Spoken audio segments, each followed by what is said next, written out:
From loop-de-loop to spins, hang glider pilot Ian Brookbaker fearlessly defies gravity with his amazing, fast and aggressive wing with an FPV drone just a few feet away. In order to capture these shots, the drone pilot Nikolay Anischenko created a prototype FPV drone that he's been developing with friend Zach Karisalis.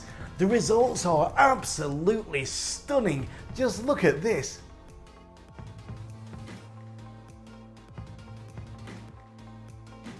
We've got much more stunning aviation videos, more news from around the world, and of course, our very special guests.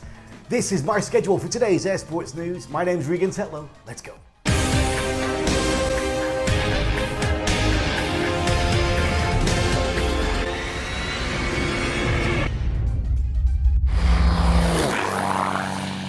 So many of us have had hopes that the coronavirus will go away this year and all air sports events will be back to the calendar. Unfortunately, more sad news comes from the Microlight Society. The 17th World Microlight Championships 2021 was officially postponed till 2022 just a few days ago. The crushing grip of COVID has not yet released its pressure, and on the contrary, the situation in some aspects is worse than it was a year ago. The outlook to August, when the contest should have taken place, is far from being clear, and similarly to last year, it means considerable uncertainty for the organisation and the possibility for teams to attend. So far, the board of the event don't want to release an exact date for the championships in 22, but hope they will finally take place next year. The FAI have just received the claims for the following paragliding world records. Speed over a triangular course of 300 kilometers, 28.6 kilometers an hour, and distance over the triangular course, 308.9 kilometers. The performance was achieved by French pilot Maxime Pignot. Maxime flew on the course together with his two friends, but his flight was the longest and the fastest one. At the beginning, they fly very fast for about 6 or 7 hours, like 34 kilometers at average speed. Then the northwest wind and a lot of shadow made it more challenging. Finally, Maxime spent 10 hours and 52 minutes airborne. The total triclog length was 459 kilometers. Congratulations. The Bournemouth Air Festival have announced the official Royal Air Force lineup, confirming at the same time that the festival will take place from the 2nd to the 5th of September. Coming back with gusto, the Red Arrows will display every day. The Typhoon and BBMF are also performing across all 4 days, and this is the first time all 3 RAF display teams have been part of the festival lineup since 2016. The annual Bournemouth Air Festival on land, in the air and at sea, with fantastic day-to-night entertainment, takes place from the 2nd to the 5th of September 21. This free festival, located across a unique seafront site, is the perfect place to watch and admire the best aviator skills. He bites into life, and it shows in everything he does. Affectionately known as Scratch to his fighter pilot mates, he hails from Victoria, British Columbia, and now lives in Vancouver, where he is living out his dreams, balancing acting, flying, and producing film and TV. And he is my first special guest this week. Please meet Rob Scratch Mitchell. What are you doing down there? What's going on for you? Well, that's right. I've been effectively full-time in film and television now for just over 8 years. Yeah. And I left the Air Force with some ideas for some TV shows and film ideas, and some of those have come into fruition. And now I'm working full-time as a filmmaker and a specialist in aviation in film as well. You had a series with Disney Air Show. Tell me about that. It was actually Discovery Canada that it was on, the Air Show series. And so that's what they always say in film and television is go with what you know best. And certainly what I dug around in my back pocket and what came out with a lint was aviation. And I absolutely loved the air show industry when I was a pilot. I was the CF-18 air show pilot, and then twice with the Snowbirds, once as a wingman for a few years, and then back as the team lead and commanding officer. Just loved it. I got exposed to a number of productions and television shows that came to visit the team, and I not only enjoyed being in front of the camera, but I was really fascinated with everything that went on behind the camera and sort of the production process. And so that started getting the creative juices flowing, and that's what spurred the idea of developing a series about the airshow industry and a number of the characters in it. And you can watch the full-length interview with Scratch on our YouTube channel right after the show. We've just received some interesting facts and figures related to the upcoming Mondial in Tenay 2021, which promises to be a high point of the year for all the parachuting fans and athletes. Organisers of the Parachuting World Championships in Russia this year show all the numbers and facts about the event. 117 male athletes, 67 female parachutists are on the starting grid, plus 22 junior athletes. 20 FS four-way teams have registered, 6 four-way female teams and 9 FS eight-way teams as well. There will be 10 participants in freestyle and 10 in freefly, plus more than 60 wingsuit performers, 90 canopy piloting athletes, and 34 in speed skydiving. What an event it will be! Virgin Galactic got back into the manned space launch business on Saturday with a successful flight and recovery of its USS Unity manned vehicle. The craft, carried by its jet airship mothership Eve, took off from Spaceport America in Las Cruces, New Mexico, and was released at 44,000 feet. It rocketed to an altitude of 55 miles before gliding to a landing back at La Cruces, ending the first ever manned flight into space from New Mexico. Unity was flown by pilot in command C.J. Struckrow and Dave McKay. Look at those views.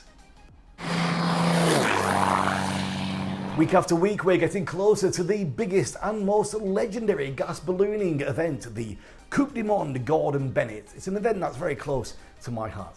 And as soon as possible, we're going to be providing you lots more news about this event, which this year will start from Turin in Poland. But before this, let me introduce to you my second special guest this week. He's an amazing pilot from the Swiss team. It is Mr. Walter Guschenchter. Walter, it's good to see you, my friend. It's good to see you again, and I hope we see each other in Poland in time. Let's talk about this, the Gordon Bennett. What do you think of the recent announcement? What's your impression? I think we can fly in Poland because we will not enter many borders because of this COVID situation and so on. And maybe we only can fly in Poland, exception if we fly to the North Finland or something like this across the Northern Sea. But I'm still, we are preparing for flying in Poland, yeah. So how would that change the game? What would be different? Oh, this is a change of the game like I wanted it. If we have to fly 75 hours or so, sorry, I'm a little bit too old to handle this. It's easy. It's not so easy just to sit there in the basket and go on. And you have to eat, you have to sleep, you have to go to the toilet, all this stuff. And the younger, they can easily do it than us. So now, if we expect to fly maybe for 30 hours or 24 hours to reach the border, there's much a better chance for me to get a good place or even to win it, Yes. Because the time is then on my side, and then our meteorologist, she can work out a nice way to fly, to reach the border somewhere in a corner where the others not can reach, maybe, And if you want to know more from Walter, visit our Air Sports Promotion YouTube channel. Now, a little question for you. What happens if you combine motocross and base jumping? Well, Kasper Kumpelinen has the answer. Take a look. Kasper decided to do a jump straight from his motorcycle on the abandoned mining plant.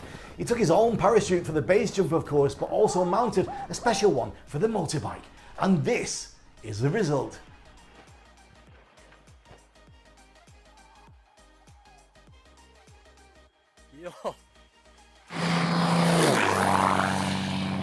We have another fresh video of a drone racing flight along the amazing racetrack at Mardi Gras World.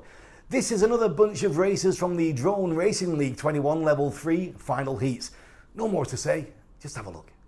Clean start by all. McStrolly in front with Jet, Gab, and Provo in hot pursuit. McStrolly first through the diamond gate. They're all so close together, no mistakes by anyone yet. They're through the circle gate and they bunch up at the vertical hairpin. Whoa, they're all getting through.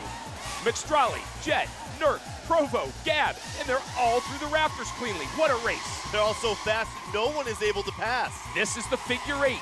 McStrolly holding his lead. Jet and Nurk battle for second. Recent Air Sports News guests Swiss national wingsuit team Fly Like a Brick are preparing for the 21 World Championships to be held this coming August in Tanay, Russia. We can see how the preparations are continuing thanks to Jarno Cordia's fresh trading video.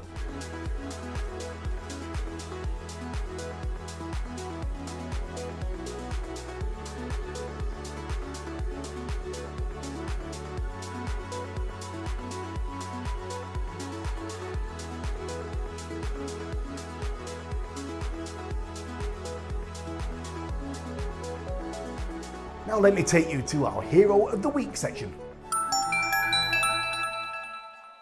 More than 20 years after the original video named Red Blues, the young paragliders from St. Helier mountainside have greying hair but are still not grown out of being children. The proof is recorded in the pictures with the combo session of paragliding, skiing and speed riding. These guys fly above various snowy mountain peaks, for example St. Helier, to put the skis at the top of the Grand Bipron and ski down the famous West Corridor. Paraglider wings and ultralight harnesses allow today a flight performance for a minimum weight and space. And you can watch this amazing video on the Guillaume Bourst YouTube channel for free. On the 21st of May 1927, after a flight of 33 hours and 30 minutes 30 seconds from Roosevelt Field, Long Island, New York, Charles Lindbergh landed his Spirit of St. Louis at Le Bourget Aerodrome, Paris. He is the first pilot to fly solo non-stop across the Atlantic Ocean. Lindbergh established an FEI world record for distance in a straight line without landing of 5,809 kilometers. More than 100,000 people have come to Le Bourget to greet Lindbergh. On the 27th of May 1962, Lieutenant Commander Malcolm Scott Carpenter from NASA was launched aboard the Mercury Atlas 7 rocket from the Launch Complex 14 at Cape Canaveral. This was the fourth manned spaceflight of the American space program. Carpenter was the sixth human to fly in space.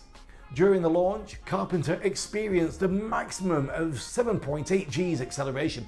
5 minutes after liftoff, Aurora 7 separated from the Atlas booster and entered Earth orbit, having reached a speed of 17,534 miles per hour.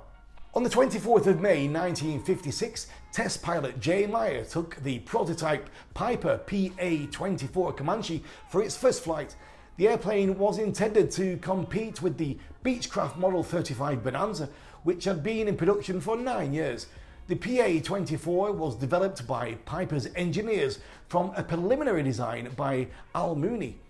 It is a single-engine, four-place, low-wing monoplane of all-metal construction with retractable tricycle landing gear. Many of the newer versions of this aircraft are still around flying today. Also on the 24th of May 1930, after 19 days and 11,000 miles solo flight from Croydon Aerodrome, London, 26-year-old Miss Amy Johnson arrived at Darwin, Australia, in her Gypsy Moth aircraft. Miss Johnson's flight was made in 18 legs and she was awarded a £10,000 prize from the Daily Mail newspaper for her accomplishments. Miss Johnson was also appointed Commander of the Most Excellent Order of the British Empire and awarded the Harmon Trophy for the most outstanding international achievements in the arts and or science of aeronautics for the preceding year, with the art of flying receiving first consideration. If you have any questions, you can write to our team or directly with me on Twitter. The addresses are on the screen right now. So the last episode of Season 6 of Air Sports News will be waiting for you here with me, of course, next week. But before then, remember to stay safe and keep your eyes on the skies.